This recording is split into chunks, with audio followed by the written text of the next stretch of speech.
Jueces 2 y versículo 6. Porque ya Josué había despedido al pueblo y los hijos de Israel se habían ido cada uno a su heredad para poseerla. Y el pueblo había servido a Jehová todo el tiempo de Josué y todo el tiempo de los ancianos que sobrevivieron a Josué, los cuales habían visto todas las grandes obras de Jehová que él había hecho por Israel. Pero murió Josué, hijo de Nun, siervo de Jehová, siendo de 110 años. Y lo sepultaron en su heredad en Timnat Sera, en el monte de Efraín, al norte del monte de Gaas. Y toda aquella generación también fue reunida a sus padres. Y se levantó después de ellos otra generación que no conocía a Jehová, ni la obra que él había hecho por Israel. En el versículo 18 dice: y cuando Jehová les levantaba jueces, Jehová estaba con el juez y los libraba de mano de los enemigos todo el tiempo de aquel juez, porque Jehová era movido a misericordia por sus gemidos a causa de los que los oprimían y afligían.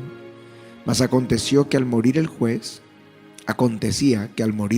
ellos volvían atrás y se corrompían más que sus padres, siguiendo a dioses ajenos para servirles e inclinándose delante de ellos, y no se apartaban de sus obras ni de su obstinado camino. Amén. Para mí es una palabra de muchísima preocupación. Esta generación me preocupa porque nosotros necesitamos que esta generación sea una generación de la escritura, del espíritu, de la escritura y de oración. La generación anterior a nosotros conocían las escrituras. Había un énfasis muy fuerte en la palabra de Dios. Los que tienen sus hijos, asegúrese que por lo menos lean 3 capítulos al día, porque ya no es el tiempo de que lea un salmito, o un proverbio. No, eso se le dice al nuevo. Lea el Evangelio de Juan y lea junto a eso un salmito ya diariamente. Eso se le dice al nuevo, pero ustedes deberían haber leído la Biblia muchísimas veces.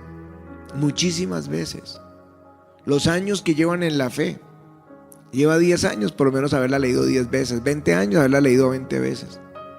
El llamamiento que se le dio a este ministerio fue un avivamiento para las naciones, no solamente aquí. Por eso es un centro mundial de avivamiento, pero también donde vamos a encender fuegos, a encender avivamientos. Eso es una misión que tenemos como iglesia. Pero nosotros tenemos una responsabilidad con la congregación, con la iglesia, que sea gente del Espíritu de Dios, que conozcan al Espíritu, pero que conozcan las Escrituras, que dominen las Escrituras, que vayan de un lado a otro, que cuando se hable de un tema, sí, yo lo leí, esto está en Crónicas, esto yo lo vi en Reyes. Puede que uno se equivoque, no se acuerde bien si fue en Reyes o en Crónicas, eso es normal. Que algunos textos no se ubique exactamente cuál profeta, si fue Jeremías o Isaías, eso es normal, pero que a uno se le olvide, que uno no conozca la escritura, la historia bíblica, es gravísimo. Y lo tercero, la vida de oración. Necesitamos porque unos salen y yo oro todos los días, sí oro, porque tienen muchas batallas, pues oran, pero poco de la escritura.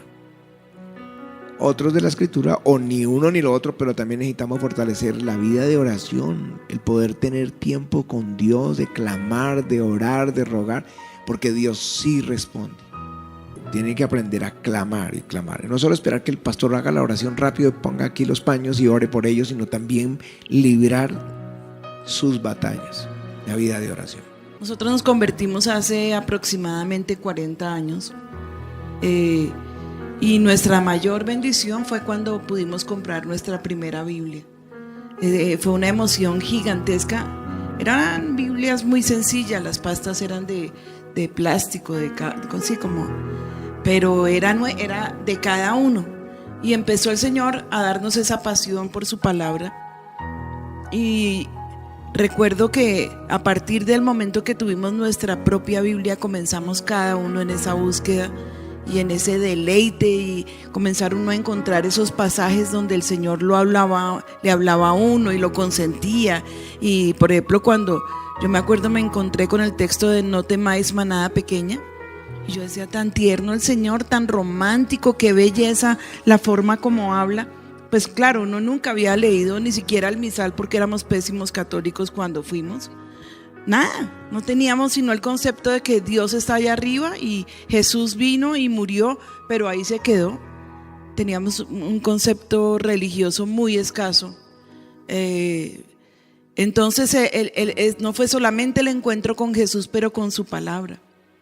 Y a veces uno se encuentra dando consejería y uno dice, Señor, tremendo, pero es que la mente la cambia Cristo y su palabra. Si su palabra mora en abundancia en nuestro corazón, de eso mismo hablará nuestra boca, ¿sí? Y empieza uno a encontrarse palabras que son claves, textos que son claves, pasajes completos que son rema para nuestra vida, para el ministerio. Y yo digo, pues es esa brújula que nos dejó el Señor, es ese rector que diga lo que diga la gente, que dice la palabra, y por ahí nos vamos.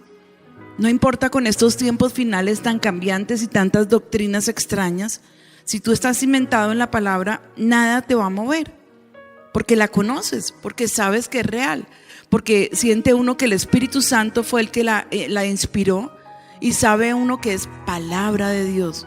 Entonces yo creo que tenemos que ir en el rescate de la Biblia, de la lectura y de la aplicación, porque de nada nos sirve ser solamente oidores, sino que tenemos que actuar conforme a la palabra.